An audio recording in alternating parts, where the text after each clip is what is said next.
Oui, vous avez vu le titre. Je vais pas aller par quatre chemins. J'arrête définitivement de regarder House of the Dragon cette saison et les saisons suivantes. Ça ne m'intéresse plus du tout. Et je vous explique pourquoi. Cet épisode 6, c'est la goutte d'eau qui fait déborder le vase. Vase qui était déjà rempli sur cette saison 2. Ça n'est pas seulement du fait de cette série, mais c'est un contexte. Et je vais vous l'expliquer. Je vais essayer de pas prendre 20 minutes, une demi-heure.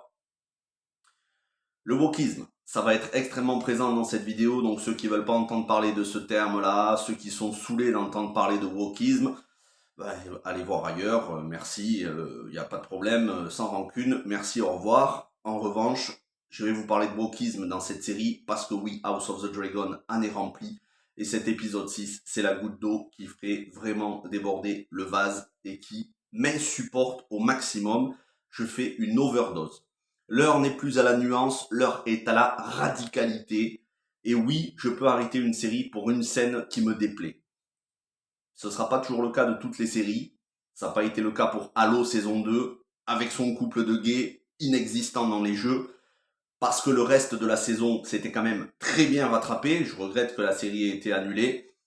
Peut-être que ça aurait été une catastrophe en saison 3, on nous aurait sorti du LGBT de partout. Mais pour ce qui est de House of the Dragon, c'est, on va dire, le bout du chemin. Depuis la saison, depuis le début de cette saison, je m'ennuie fermement. C'est calme, c'est trop calme, c'est plat, ça a un manque de rythme. J'ai l'impression de revoir la saison 1 en moins bien. Et surtout, j'ai l'impression de voir une pâle copie, une très pâle copie de Game of Thrones pour les intrigues politiques, mais dénuée de toute fantaisie. À quoi on a rajouté de la surenchère, de nudité, d'obscénité et même de porno, puisque j'avais omis volontairement de vous en parler dans un des épisodes précédents, je sais plus si c'était le 2 ou 3. On n'oublie pas quand même qu'il y a une scène où on a Aegon, hein, bien évidemment c'est 100% spoilers, Aegon qui rentre dans un bordel et on voit un mec entièrement à poil en train de se faire du sexe oral, voilà, je vais rester poli, mais en voyant l'organe génital. Donc ça s'appelle du porno. C'est la différence entre le porno et l'érotique. L'érotique, on montre pas les organes génitaux. Le porno, on montre les organes génitaux. Qu'une série comme ça ne soit pas interdite aux moins de 18 ans, déjà en soi c'est un problème. Que des enfants de 10-12 ans regardent la série, y compris en famille avec leurs parents, ça prouve la décadence totale de cette société.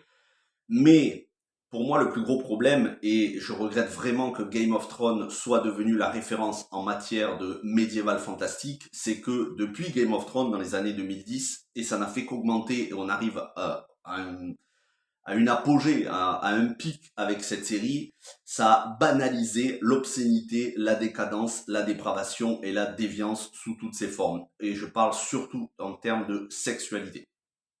Game of Thrones avait introduit l'inceste comme quelque chose plutôt acceptable. Déjà, relation entre frères et sœurs jumeaux avec les Lannister. On était allé plus loin encore dans la série avec Daenerys et Jon Snow, la tante et le neveu. Oui, ils ont le même âge. Oui, c'est une série. Oui, c'est une fiction. C'est pas la réalité. Ça, c'est les arguments qui pour moi ne sont pas valables, qu'on entend dans la bouche des fans. Oui, mais faut pas être fragile, faut pas se choquer pour tout et n'importe quoi. Probablement qu'un jour vous verrez un humain s'accoupler avec un animal dans un film et vous trouverez ça normal. En tout cas, House of the Dragon a déplacé encore le curseur avec la saison 1 où on a l'oncle et sa nièce qui se marient, qui ont des relations sexuelles. Et là, dans cette saison, on a carrément le fils et sa mère. Et encore une fois, l'argument, c'est une vision, c'est sa conscience, c'est son esprit. Pour moi, ça marche pas. De toute façon, c'est gratuit et on nous montre tout. Rien n'est épargné. Ça n'est pas suggéré, c'est montré totalement. Et là, cet épisode 6, on nous ajoute une relation lesbienne, qui n'est pas dans le livre. Parce que non, Rhaenyra et Mysaria dans le livre n'ont pas une relation. Il est vrai que Rhaenyra a une autre relation, on se doute dans le livre qu'elle est bisexuelle, mais c'est la goutte d'eau. Dans un contexte où aujourd'hui, toutes, et quand je dis toutes, c'est 90% des œuvres, films et séries qu'on nous propose contiennent ce fameux wokisme. Alors, un mot sur le wokisme. Ce mot, il est parfaitement défini. Il n'y a pas besoin de rajouter des choses ou enlever des choses. Il est défini par les gens qui se disent woke eux-mêmes. Le wokisme, qu'est-ce que c'est? C'est la normalisation des combats et des modes de vie des minorités. Ça peut être des féministes antipatriarcales, ça peut être la racialisation afro-américaine ou africaine avec le combat réappropriation culturelle, Black Lives Matter, tous les personnages historiques ou des personnages fictifs dont on met des acteurs, actrices noirs à la place. Ça va de la petite sirène noire à Jésus afro-américain, c'est tout ça, mais c'est surtout, et c'est le fer de lance du wokisme, c'est la porte d'entrée, c'est le wagon locomotive, c'est les combats de la minorité, des minorités, comme vous préférez, de la communauté LGBT, LGBTQIA+, 2S, hein, il y a tout le clavier. Ça, c'est le fer de lance du wokisme. À savoir, aujourd'hui, mettre dans tous les films et séries des personnages LGBT. Des lesbiennes, ou des gays, ou des bisexuels, ou des transsexuels, ou tout ce que vous voulez. Il n'y a plus de limite. Même quand c'est pas nécessaire, même quand c'est pas dans les œuvres de base, et surtout en majorité. Or, et je vais vous dire quelque chose, ça plaira pas à certains, mais c'est une réalité, les personnes LGBT sont une minorité dans l'humanité, sont une minorité de la population mondiale. Nous sommes 8 milliards d'êtres humains, il n'y a pas 1 milliard, 2 milliards, 3 milliards, 4 milliards ou même 5 milliards de personnes LGBT. Ce sont quelques millions, dizaines de millions dans le monde. Je ne parle pas des gens qui sont hétéros et qui font des pratiques LGBT dans leur couple hétéro. Je ne parle pas de ça, je parle de gens qui se mettent en couple du même sexe ou qui se disent bisexuels. C'est pas une majorité dans l'humanité. Et donc, ces personnes-là n'ont pas à être représentées dans la majorité des œuvres artistiques. Sauf que, si on dit ça, automatiquement, dans l'esprit de ces gens-là qui est guidé par la pensée unique progressiste, on ne peut pas penser différemment d'eux. Sinon, donc, on est facho, homophobe, transphobe, sexiste, tout ce que vous voulez. Dans l'esprit de ces gens-là, penser différemment est un délit, est un crime, devrait être condamné par la loi, tout ce que vous préférez, tout ce que vous voulez. Bon, c'est l'esprit gauchiste, hein, on connaît ça, le barrage des castors en France, et tout ce que vous voulez. On a le droit de ne pas apprécier ce mode de vie, je n'apprécie pas ce mode de vie, je ne le considère pas comme naturel. Vous, peut-être, c'est le cas. Moi, c'est pas mon cas. La norme, c'est l'hétérosexualité. Qu'on nous montre des personnages LGBT, qu'on nous dise ils sont LGBT sans nous montrer de scènes de romance, déjà, en soi, je trouve qu'on nous en montre trop, qu'on nous le dit trop souvent, mais quand en plus on rentre dans des romances, le but c'est de normaliser. Le but c'est que les gens trouvent ça normal, et je ne trouve pas ça normal. Ça me saoule. Ça me saoule, ce lavage de cerveau. Et on le voit bien, moi j'observe, j'ai presque 40 ans aujourd'hui, depuis que je suis gosse, j'observe la définition de l'homophobie changer. Au début, c'était des violences contre les homosexuels, ce qui est inacceptable. Les violences physiques et les insultes sont inacceptables.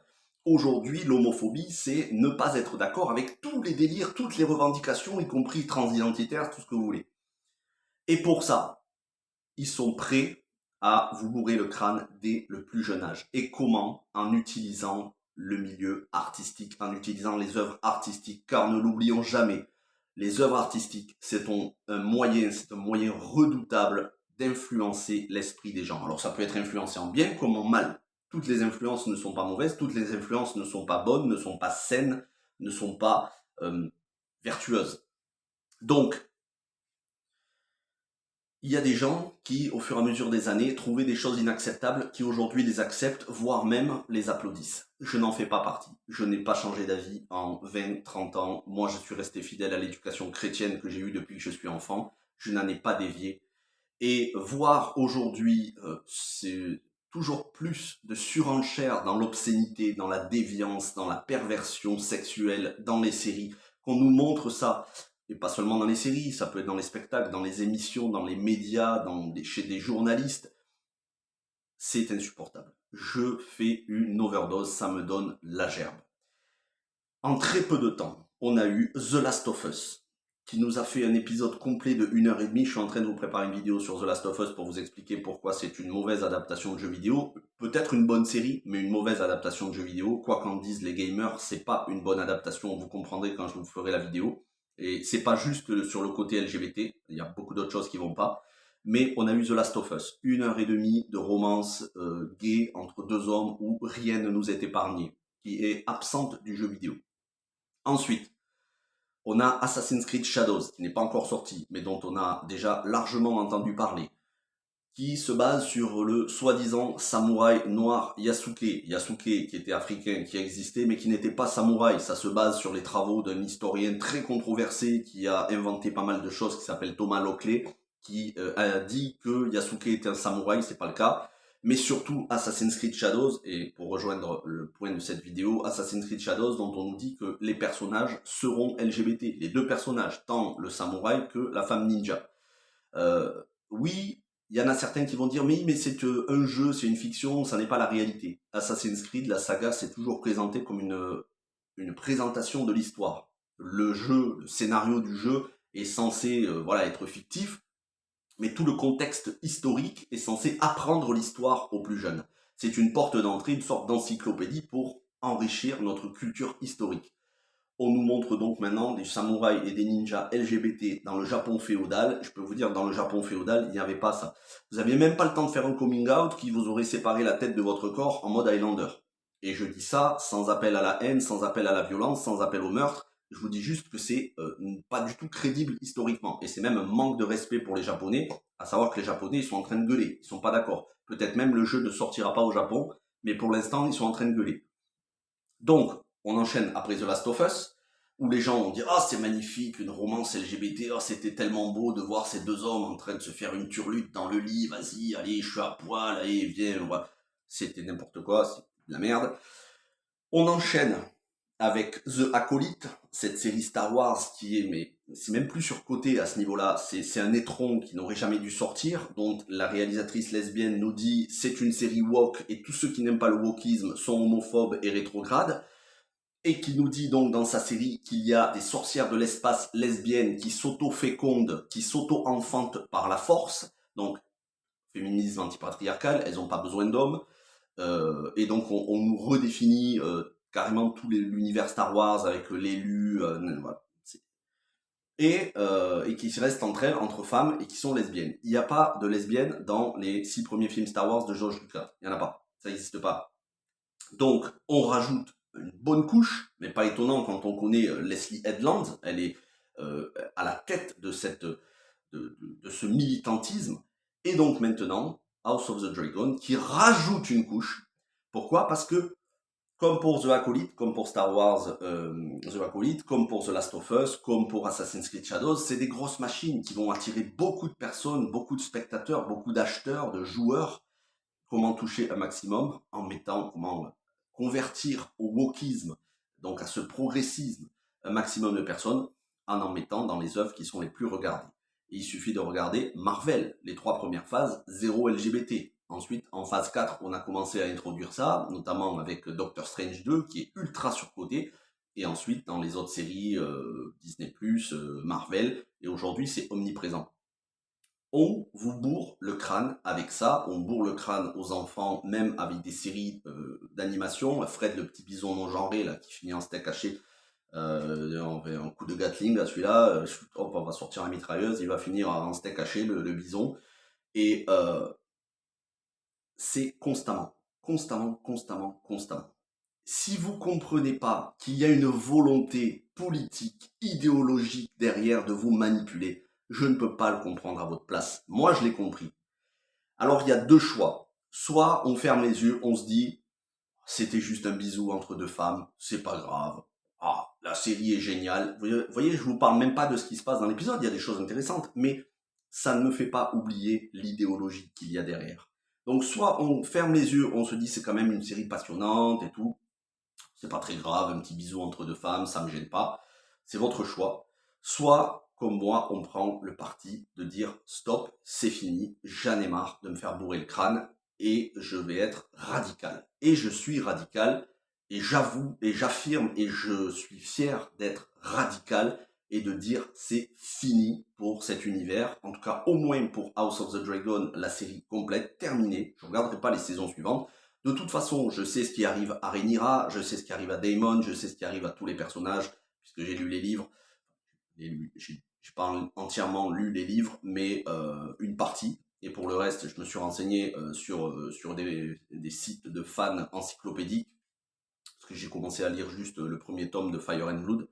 Mais je sais ce qui arrive au perso, ça n'a pas vraiment d'intérêt pour moi. Si je veux voir une série politique, je regarde les infos françaises et américaines. Je trouve ça beaucoup plus passionnant parce qu'on est dans la réalité. Moi, ce qui m'intéresse, c'est la fantaisie. Dans cette série, il n'y a pas de fantaisie, mais c'est compensé par énormément de sexe. C'est d'ailleurs pour ça que je ne regarderai même pas la série là sur les gladiateurs là, qui vient de sortir sur Amazon Prime. J'ai lu qu'il y avait beaucoup de scènes de sexe, ça m'intéresse pas. Là, le sexe, c'est l'intimité. Personne n'a à savoir ce que vous faites dans votre vie privée, en fait. Si vous êtes une personne LGBT, c'est votre vie. Ça ne me regarde pas. Je n'ai pas à le savoir. Aujourd'hui, c'est omniprésent dans les médias. On nous fait passer ça pour artistique. Ah, mais oui, mais c'est beau, regardez, il y a une certaine beauté dans la pornographie. Non, la pornographie, c'est pas beau. La pornographie, c'est un fléau. Il faudrait que ça n'existe plus, la pornographie. C'est une des causes principales de la société, de la perversion de la société. Or, on nous met ça, on nous met du porno soft jusqu'à de l'inceste et on nous rajoute une couche de LGBT dans quasiment toutes les séries qui ont une grosse audience. Et c'est pareil pour The Boys. À un moment donné, je sais plus si c'était la saison 3 ou 4, il y avait un couple gay avec une histoire qui explorait le pénis de l'autre. C'est n'importe quoi. Et les gens sont contents, les gens applaudissent. Alors qu'il y a 20 ou 30 ans, les gens n'auraient pas applaudi, auraient trouvé ça anormal, auraient trouvé ça choquant, scandaleux. Eh bien, les progressistes vont vous dire que c'est bien, que les mœurs ont évolué, que les mentalités ont évolué. Eh bien, moi, je vous tiens le raisonnement inverse. Les gens sont devenus laxistes moralement, mentalement. Vous vous êtes laissé endormir. On n'attire pas les mouches avec du vinaigre. Donc, quand on veut faire un contenu qui est déviant, mais qu'on veut montrer ça de manière attirante, eh bien, on l'enrobe d'artifice. C'est le cas de toutes ces séries avec on vous dit, regardez les visuels, c'est génial, le casting. Mais au final, le message, quel est-il? Que ce soit The Last of Us, House of the Dragon, The Acolyte, Assassin's Creed Shadows et beaucoup d'autres films et séries, le message, c'est de vous faire accepter ces combats des minorités pour s'imposer à la majorité. C'est un remplacement, oui, j'utilise le mot remplacement, c'est un remplacement de la cellule familiale traditionnelle, de la sexualité religieuse qui est là présente dans nos sociétés depuis plusieurs années. C'est un effacement de la morale religieuse monothéiste, que ce soit chrétien, juif ou musulman. Ils ont tous, non, les religions monothéistes, c'est tous les mêmes codes moraux au niveau de la sexualité, c'est-à-dire l'hétérosexualité. Et je rappelle que l'hétérosexualité, c'est la norme naturelle. Hein. On fait pas d'hommes, deux hommes ne font pas d'enfants naturellement, deux femmes ne font pas d'enfants naturellement.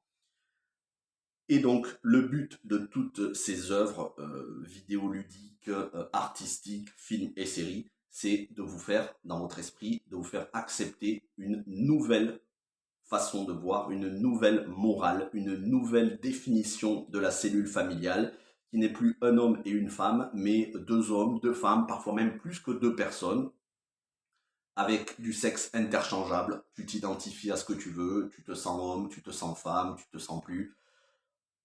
Pas pour moi, non merci, même pas merci d'ailleurs, non tout court.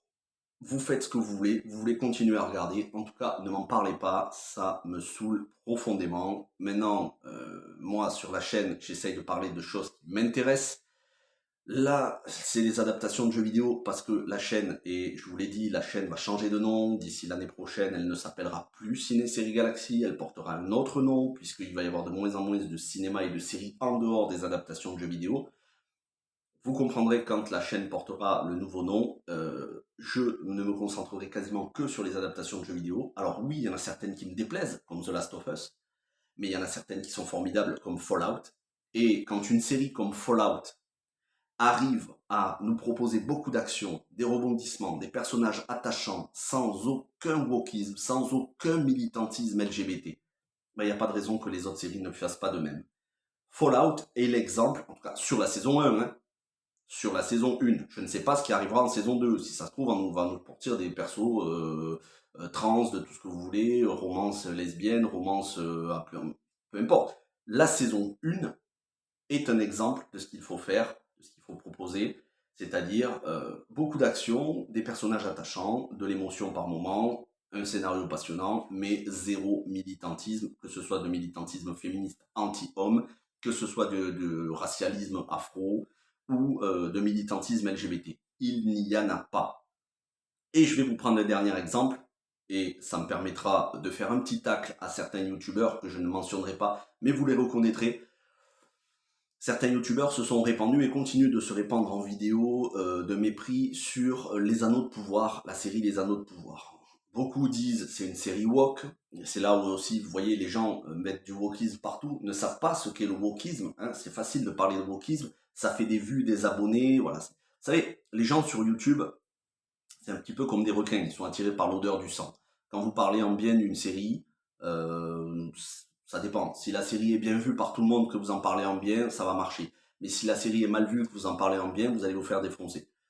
Si vous apportez un point de vue nuancé, ça va pas intéresser. Si vous apportez un point de vue radical, ça va intéresser, mais c'est à double tranchant. Soit vous pouvez vous faire insulter, soit vous pouvez vous faire louer comme si vous étiez le roi, comme si vous aviez parole d'évangile. Il y a des youtubeurs qui ont bien compris ça et qui utilisent le terme wokisme pour les anneaux de pouvoir pour pouvoir ramener beaucoup d'abonnés, beaucoup de gens, mais c'est des gens qui ne maîtrisent pas leur sujet. C'est des gens qui vont vous dire, par exemple, dans Les Maîtres de l'Univers Révélation, la série d'animation de Kevin Smith, qui a eu 3 saisons, Maîtres de l'Univers Révélation partie 1, partie 2 et Révolution, qui vont vous dire qu'il y a des lesbiennes alors qu'il n'y en a factuellement pas du tout, même pas une sous-entendue, même pas une allusion. Il y a des gens qui vont mettre du wokisme partout, même là où il n'y en a pas. Mais qui, dans le même temps, vont trouver que des séries comme House of the Dragon, c'est génial, et que c'est pas très grave de voir deux femmes s'embrasser, que y a rien de bien méchant. Vous voyez, l'hypocrisie. Moi, je suis pas comme ça. Je vous dis, House of the Dragon, c'est une série woke parce que factuellement, il y en a. Les Anneaux de Pouvoir, factuellement, il y en a pas. Alors oui, c'est sûr, si vous prenez la Reine des Nains Noirs, ça peut éventuellement vous gêner. Mais encore une fois, c'est une série qui se base que sur 200 pages, les annexes et appendices. On peut pas faire des miracles avec 200 pages, on est obligé d'inventer. Mais malgré tout, ça reste fidèle à l'esprit Tolkien et les personnages ne sont pas changés. Donc, en tout cas, les personnages existants dans les romans. Donc, moi, je suis hypé par les Anneaux de Pouvoir. J'ai vu la saison 1 5 fois. Je vais regarder la saison 2. Et j'espère vraiment qu'elle va être bien, hein, qu'on va pas tomber de nouveau dans ce fameux DEI, Diversity, Equity, Inclusivity. Parce que tout ce que je vous dis là, le wokisme, on peut résumer ça par les 3 lettres, l'acronyme DEI, Diversity, Equity, Inclusivity. C'est cette fameuse charte qu'il y a à Hollywood aujourd'hui. C'est ce qui fait qu'on doit mettre des persos LGBT, même pour les Oscars, hein, ça a changé aujourd'hui. Pour les Oscars, il faut un perso LGBT, un noir, un handicapé, un latino. Voilà, c'est de la merde. En gros, c'est la mort de la créativité. Eh bien, j'espère que la saison 2 des Anneaux de Pouvoir ne tombera pas là-dedans. Elle n'est pas tombée dans ce piège de l'idéologie woke. Il faut espérer qu'elle ne soit pas dans la saison 2. Je l'attends énormément. C'est une série qui m'a fait rêver sur sa saison 1. Elle possède tout ce que ne possède pas les Anneaux, tout ce que ne possède pas House of the Dragon, c'est-à-dire du voyage, de la poésie, du lyrisme, de l'onirisme, des persos avec de l'honneur qui ne sont pas dépravés. Zéro allusion à la sexualité dans les Anneaux de Pouvoir, hein, je rappelle. Des persos qui ne sont pas féministes, antipatriarcales, qui ne sont pas remplacés, pas de réappropriation culturelle, mis à part des petits détails comme la Reine des Nains Noirs, voilà, je ne vais pas rentrer de nouveau dans le détail. C'est pas très très grave non plus, ça gêne pas le récit. C'est une série qui m'a fait rêver. Très belle réalisation, effets spéciaux, musique, tout ce que vous voulez. C'est de la fantaisie pure. C'est tout ce que n'est pas House of the Dragon. C'est aussi pour ces raisons que j'arrête House of the Dragon. Je ne veux plus perdre une minute avec une série qui m'a ennuyé durant toute cette saison 2. Il y a des séries qui sont annulées et qui valent le coup. Il y a des séries qui parfois commencent mal et qui se rattrapent. Et il y a des séries qui, il y a un engouement avant même leur diffusion. Tout le monde crie à la masterclass, au chef-d'œuvre. Voilà, la série est encensée. On n'a même pas vu la série, on n'a même pas vu la saison 2. Tout le monde criait déjà au chef-d'œuvre sur House of the Dragon. Moi, j'étais plus mitigé. Je m'aperçois que j'ai bien eu raison d'être mitigé sur cette saison 2. Et cette saison, eh ben, il va y avoir une saison 3, une saison 4, ça va être renouvelé, alors qu'à côté de ça, il y a des séries qui sont passionnantes et qui n'ont pas du tout de saison 2. Mais à partir du moment où tu mets du wokisme, c'est la carte Joker. Tu peux dire, Si vous n'aimez pas la série, c'est que vous êtes homophobe, transphobe, facho. Donc, les personnes, enfin en tout cas, moi je m'en fous, honnêtement, vous me traitez d'homophobe, transphobe, je vous dis merci, et ensuite je vous banne définitif, mais majoritairement, les gens n'aiment pas être ostracisés, traités de fachos, d'homophobes.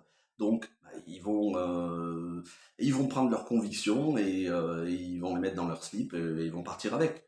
Moi, je vous le dis, plus de place pour le wokisme.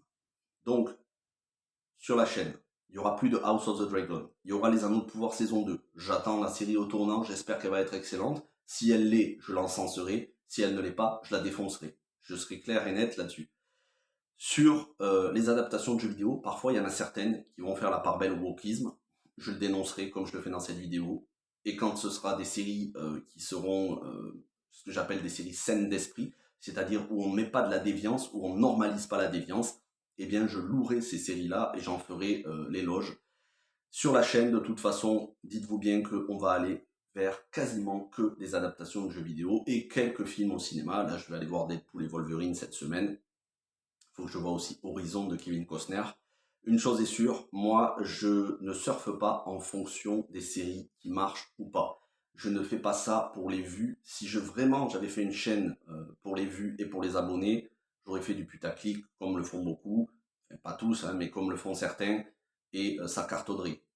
Je vous dis non pas ce que vous voulez entendre. Vous voulez entendre que House of the Dragon c'est une super série. Je vous dis non, c'est une mauvaise série qui est surcotée, qui a de bons aspects, mais malheureusement pas assez pour se démarquer de son prédécesseur Game of Thrones. C'est une pâle copie de Game of Thrones. Et si ça vous plaît, tant mieux pour vous. En tout cas, arrêtez de m'en parler. Moi, je vous le dis, stop, c'est fini. Ne me racontez pas ce qui se passe dans les prochains épisodes. Je veux même pas le savoir. Je sais déjà le destin des personnages. Ne me parlez plus de House of the Dragon. Je me retiens d'insulter la série par respect pour vous qui aimez la série. Mais honnêtement, j'en pense pas du bien du tout. Je vais m'arrêter là.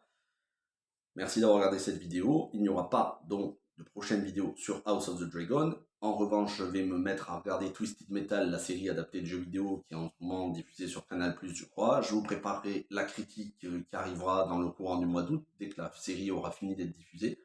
Et puis, il y a d'autres adaptations de jeux vidéo que j'ai préparées, du Mortal Kombat, du Tekken, vous verrez.